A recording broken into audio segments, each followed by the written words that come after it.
توبي يا نفس توبي عن العصيان وابتعدي واستغفر الله رب العرش وابتهلي. توبي فالذنب فاض ويوم الحشر مقترب والعلم عند الله الواحد الأحد. توبي فوضت أمري ودمعي سال منهمر. السلام عليكم ورحمة الله وبركاته. الحمد لله وكفى، وصلاة وسلاما على عباده الذين اصطفى. اللهم لك الحمد كله ولك الملك كله وبيدك الخير كله وإليك يرجع الأمر كله. لبيك يا ربنا ويا مولانا ويا سيدنا ويا مقصدنا ويا غايتنا وسعديك، والخير كل الخير في يديك والشر ليس إليك. نحن بك وإليك تباركت وتعاليت، نستغفرك ونتوب إليك. اللهم صل على حبيب قلوبنا وعلى طبيب قلوبنا وعلى شفيعنا يوم العرض عليك. اللهم صل على سيدنا محمد في الأولين والآخرين والملأ الأعلى إلى يوم الدين. اللهم صل عليه عدد خلقك ورضا نفسك وزنة عرشك ومداد كلماتك. اللهم صل عليه عدد قطر الأمطار وعدد مكاييل البحار وعدد ورق الأشجار وعدد ما أظلم عليه الليل وأضاء عليه النهار، عليه الصلاة والسلام. أما بعد، إخواني في الله وأحبابي في الله، لا نزال تحت ضربات الهستيريا العلمانية، وتطالعنا صحيفة أخبار اليوم من عدة أيام بكاريكاتير من أقذر ما يكون وأسوأ ما يكون. يا إخواني، الغسيل القذر بتاع العلمانية ما عادتش قادرة صدورهم تخفيه. كاريكاتير لاثنين من الشخصيات اللي للأسف الشديد يعني اتضح مدى علمانيتهم ومدى كرههم للسنة والعياذ بالله، أو حربهم للسنة والعياذ بالله. يعني إن كانوا بيفعلوا هذا بجهل طبعا ما بنحكمش على ما في القلوب، مدى حربهم على السنة سواء أدركوا هذا أم لم يدركوا. كاريكاتير عبارة عن صورة لسمت النبي عليه الصلاة والسلام، إزاي اللحية وغطاء الرأس وسمت النبي عليه الصلاة والسلام، السمت اللي كل اللي بيعملوا كده مقلدين النبي عليه الصلاة والسلام فيه. وواحد قاعد وهو بيشرب مخدرات وقاعد يتكلم وجنبه فتاة تقريبا شبه عارية وقاعد يتكلم وقاعد يسخر من ملمح من ملامح السنة، يقول على اللحية انها عاملة زي غزل البنات، بيتريق على النقاب، بيتريق عن علامة الصلاة بتاعة السجود، وبيقول انا عايز اجيب بنطة لحام عشان اعمل بيها علامة سجود. بيتريق حتى يعني الشبشب يقول لك هلبس زنوبة العورة والعياذ بالله. يعني الشباشب يا اخوانا يعني كثيرا ما بيتقال ان بلاش نقول عليها زنوبة وخدوجة، لان دي اسماء اصلا يعني بنت النبي وزوجة النبي عليه الصلاة والسلام. فاذا بيقول لك والبس زنوبة العورة، يعني سبحان الله، سخرية من كل مظهر من مظاهر السنة. انا عايز اسأل ايه الفرق بين الكاريكاتير ده وبين اللي رسم رسوم موسيقى للنبي عليه الصلاة والسلام في الدنمارك؟ ايه الفرق بين ده وبين ده؟ ايه الفرق بين اللي بيتريقوا على اللحية وعلى النقاب وعلى السنة وعلى علامة الصلاة وعلامة السجود بين ايدين ربنا سبحانه وتعالى، اللي ما هياش محتاجة بنطة لحام ولا حاجة؟ اي حد بيصلي قيام ليل وبيصلي فروض ربنا في الجامع زي كل الصحابة اقتداء بالسلف هيطلع له علامة صلاة من غير اي حاجة. ايه الفرق ما بين اللي بيسخر من السنة ومن هدي السنة وما بين ابن سلول؟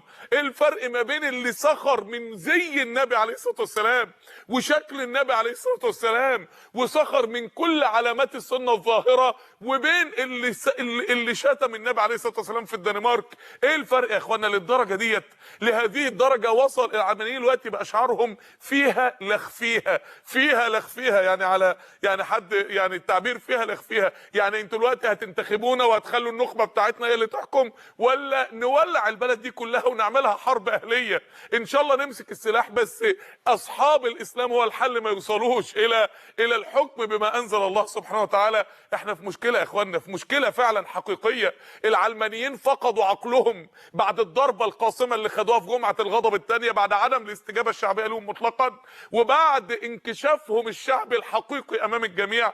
اصبحوا خلاص كأنهم مجانين، لدرجة ان مارجريت سكوبي يعني سفيرة امريكا في القاهرة وجهت رسالة ليهم ان امريكا ستحترم نتائج صناديق الانتخاب حتى ولو اتت بحكومه اسلاميه. ده تخيلوا امريكا اللي بتقول لهم كده، بتقول لهم هدوا نفسكم، انتوا بتعملوا كده ليه؟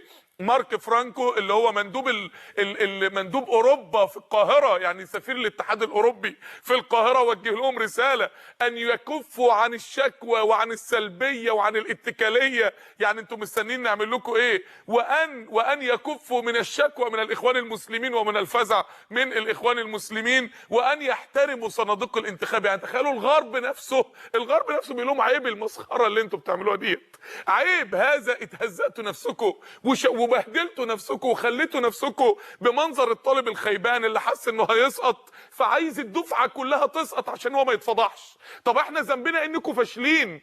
ذنبنا ايه؟ انكم انتوا اخترتوا شرع غير شرع ربنا، اخترتوا كتاب غير كتاب ربنا سبحانه وتعالى. ذنبنا ايه ان انتوا حاجات الليبراليين والعلمانيين في الغرب بقت هي الدستور بتاعكم، واحنا ده دستورنا شريعه اسلاميه يعني قران، وقران يعني شريعه اسلاميه. قال تعالى وجاهدهم به جهادا كبيرا. يعني ايه؟ يعني يا اخوانا ربنا قال لنا جهادنا بالقران، هنهزم الناس دي بالقران باذن الله سبحانه وتعالى. جاهدهم به جهادا كبيرا. عشان كده عايزين بقى في الطريق الى رمضان، عايزين باذن الله يا اخواني نبدا نهتم بكتاب ربنا سبحانه وتعالى، ونبدا بقى قلوبنا دي تنصلح. مش قلنا رجب شهر البذر وشعبان شهر السقيا ورمضان شهر الحصاد؟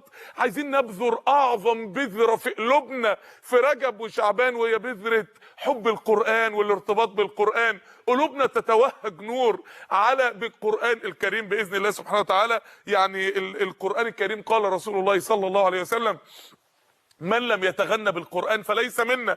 يعني ايه من لم يتغنى بالقرآن فليس منا؟ سفيان بن عيينة بيقول يعني من لم يستغني بالقرآن عن كل شيء، كل شيء. يعني القرآن ده يبقى حياتك، القرآن ده يبقى حياتك. يا ابني ده اللي هيوصلك لربنا.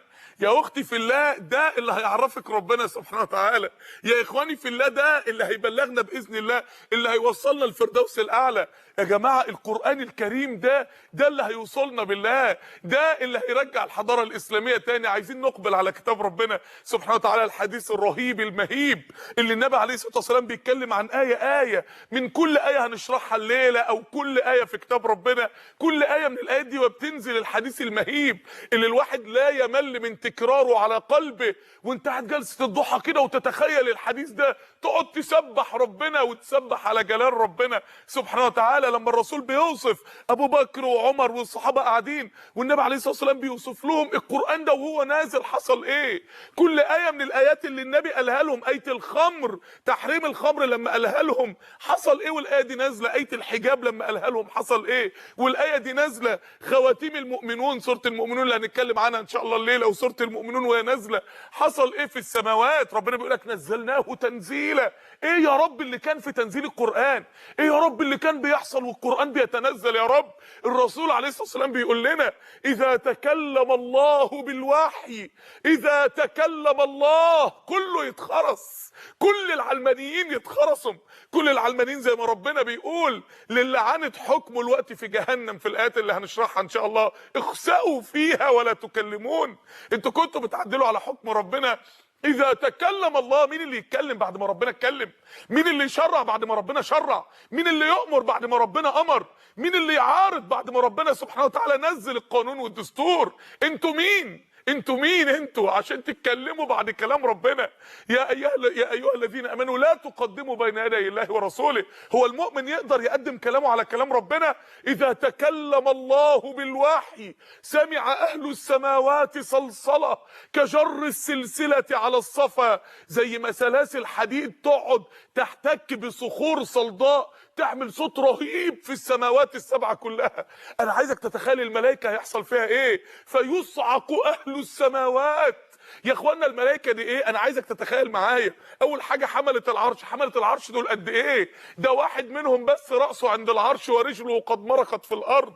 طب تخيل غير حملة العرش، ملائكة البيت المعمور في السماء السابعة، 70,000 ملك كل يوم بيدخلوا لا يعودوا إليه مرة أخرى. اليوم اللي بعده 70,000 تانيين، واليوم اللي بعده 70,000 تالتين. ده غير ملائكة السماوات السبعة. الآية اللي تزلزل القلب زلزلة لما تسمع قول الله سبحانه وتعالى تكاد السماوات يتفطرن من فوقهن. تكاد السماوات يتفطرن من فوقهن. يعني ايه؟ يعني تخيل ان السقف اللي فوق دوت لو بدأ يتفطر هيتشققوا خلاص، هينهاروا. لما وقف فوقه 10,000 واحد مرة واحدة خلاص هيتشقق عشان ينهار. ربنا بيقول لك ان السماوات من كتر اعداد الملائكة الرهيبة اللي فيها السماوات هتتشقق وهتنهار من كتر اعداد الملائكة النورانية اللي فيها. تخيل 7 سماوات فيهم قد ايه من الملائكه.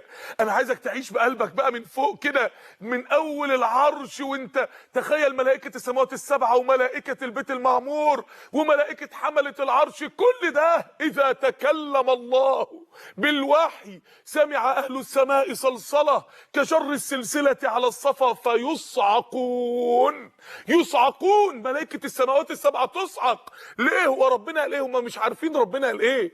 هو مجرد ان ربنا تكلم، مجرد ان في اي قرآن نزل القلوب صعقت. فلا يزالون كذلك حتى يأتيهم جبريل فيقولون يا جبريل، يفزع عن قلوبهم خلاص يفوقوا، ويقولون يا جبريل ماذا قال ربك؟ فيقول قال الحق. فيقولون الحق الحق الحق، مش العلمانيين اللي دلوقتي ماذا قال ربكم فنقول الحق. يقولوا لا، كلام ربنا ده ممكن يضيعنا دلوقتي، لا كلام ربنا ده ما عادش ينفع دلوقتي، لا والعياذ بالله والعياذ بالله. دول لما يلقوا ربنا يحصل لهم ايه؟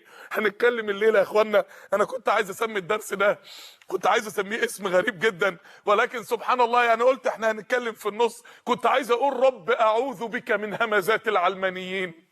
رب اعوذ بك من همزات العلمانيين، شياطين الانس والله يا اخواني، بل غلبوا على شياطين الجن في الضلال وفي تضليل العباد والعياذ بالله. عايزين نتكلم الليله. انا عايز كل واحد منكم كل واحده يمسك مصحف.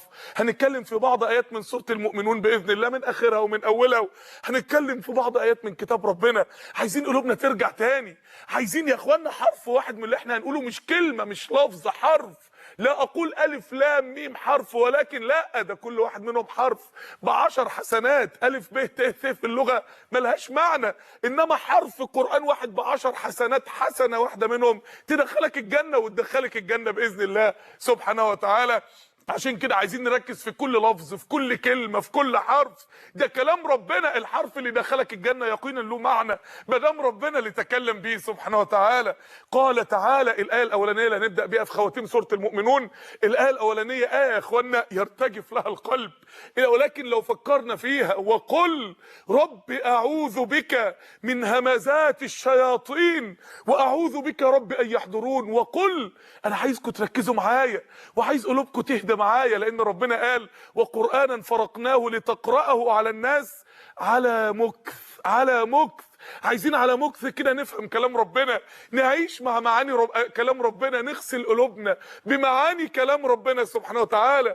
وقل رب اعوذ بك من همزات الشياطين. كل حرف في معاني عظيمه. قل، ربنا بيأمر مين؟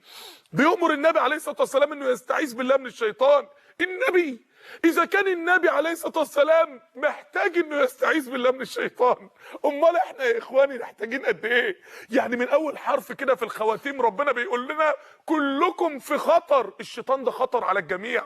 إذا كان النبي عليه الصلاة والسلام ربنا بيأمره إنه يحذر من الشيطان وإنه يستعيذ بالله من الشيطان، أمال إحنا يا إخواني؟ وقل رب، قول يا رب، قول يا رب. يا اخوانا السلاح الرهيب اللي احنا مضيعينه في حياتنا سلاح كلمة يا رب، سلاح كلمة يا رب. قل رب، قول يا رب، واجه مشاكل حياتك بكلمة يا رب. احنا عاملين زي الجندي اللي واقف في ارض المعركة وقاعد يتضرب باربجيهات ويتضرب بطيارات ويتضرب بصواريخ ويتضرب برشاشات، والحصن جنبه وهو مش راضي يدخل فيه. ندخل حصن يا رب يا اخواني. وقل رب اعوذ بك من همزات الشياطين واعوذ بك ربي. يبقى يا رب يا رب يا رب